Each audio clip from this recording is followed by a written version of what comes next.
Wisconsin Senator Ron Johnson. Senator, great to have you on this morning. So in talking with your colleague, Senator Lankford, yesterday, he said that the reality is that not every senator has met with Hegseth yet. He was looking forward still to his conversation with him. Have you met with Hegseth? And if so, what's your opinion of him?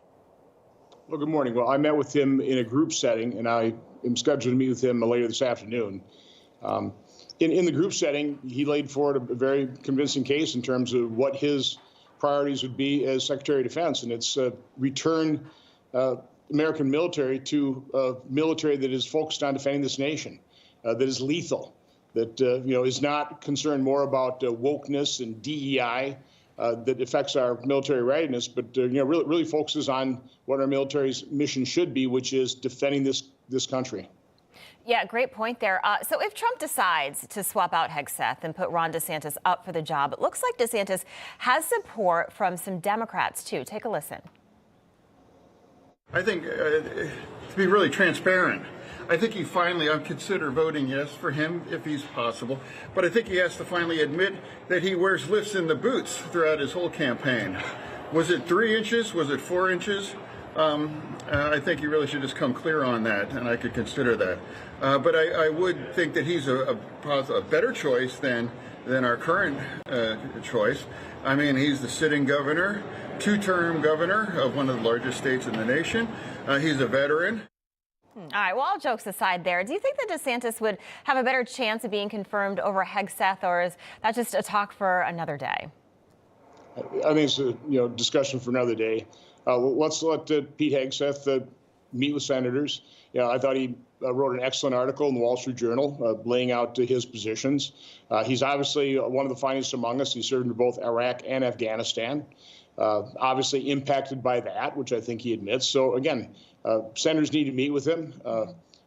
Again, the one time I met him, he seems very, very, very intelligent, articulate, with the very, very good focus on the mission that our Defense Department ought to have, as opposed to what its focus has been under Biden.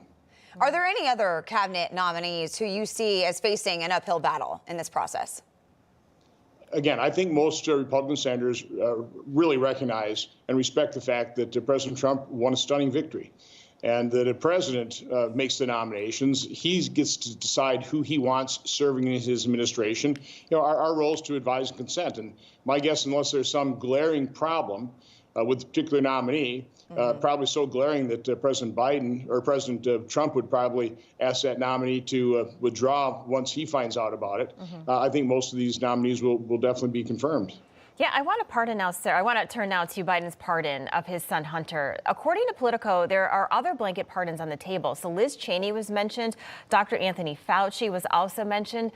Your reaction to this 11-year blanket pardon of his son after saying over and over again that he would not do that? Well, it is outrageous, but it shouldn't be surprising or shocking. We know that Joe Biden has been lying to the American public for decades.